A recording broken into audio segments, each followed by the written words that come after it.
आज हम पढ़ने वाले हैं श्रीमद् भगवद गीता के प्रथम अध्याय जिसका शीर्षक है कुरुक्षेत्र के युद्ध स्थल में सैन्य निरीक्षण का श्लोक संख्या 36। उससे पहले आप सभी को जय श्री कृष्णा, राधे राधे, जय श्री श्याम। ये जो श्लोक है वो अर्जुन श्री कृष्ण से कह रहे हैं। तो आइए श्लोक पढ़ते हैं। पापमेवाश्रयत् समान् हत्वै ताना ततायनः तस्मान्नार्हा वयं हन्तुं धृतराष्ट्रान् सबान्धवान् स्वजनं हि कथं हत्वा सुखी न श्याम माधव। अर्थात यदि हम ऐसे अताताइयों का वध करते हैं तो हम पर पाप चढ़ेगा। अतः यह उचित नहीं होगा कि हम धृतराष्ट्र के पुत्रों तथा उनके मित्रों का वध करें। हे लक्ष्मीपति कृष्ण, हमें इससे क्या लाभ और अपने ही कुटुंबियों को मारकर हम किस प्रकार सुखी हो सकते हैं। अब हम इस श्लोक का तात्पर्य पढ़ेंगे। वैदिक आदेशानुसार अताताई 6 प्रकार के होते हैं। पहला विष देने वाला, दूसरा घर में अग्नि लगाने वाला, तीसरा घातक हथियार से आक्रमण करने वाला, चौथा धन लूटने वाला, पांचवा दूसरे की भूमि हड़पने वाला तथा छठवां पराई स्त्री का अपहरण करने वाला। ऐसे अताताइयों का तुरंत वध कर देना चाहिए क्योंकि इनके वध से कोई पाप नहीं लगता।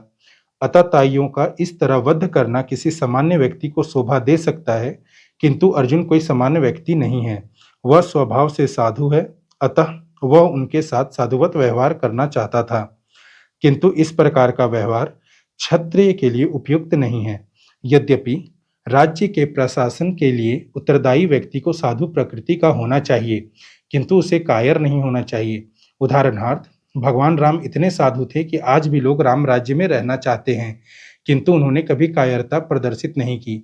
रावण अतताई था क्योंकि वह राम की पत्नी सीता का अपहरण करके ले गया था, किंतु राम ने उसे ऐसा पाठ पढ़ाया जो विश्व इतिहास में बेजोड़ है। अर्जुन के प्रसंग में विशिष्ट प्रकार के अताताइयों से भेंट होती है।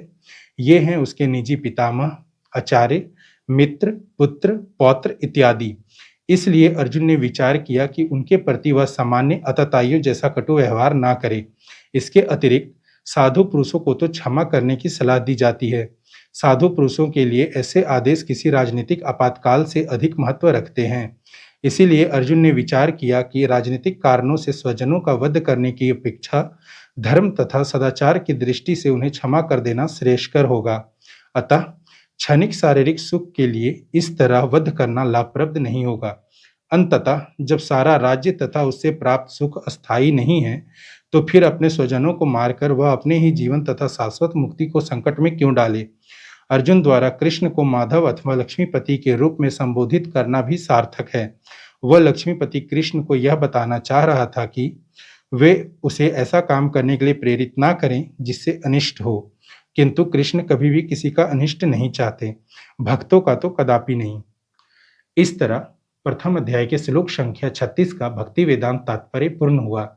आप आगे के श्लोक और उनके पूर्ण तात्पर्य को देखने के लिए हमारे चैनल को सब्सक्राइब कर ले ताकि आपको आगे की नोटिफिकेशंस मिलती रहें। धन्यवाद। जय श्री कृष्णा, राधे राधे, जय श्री श्याम।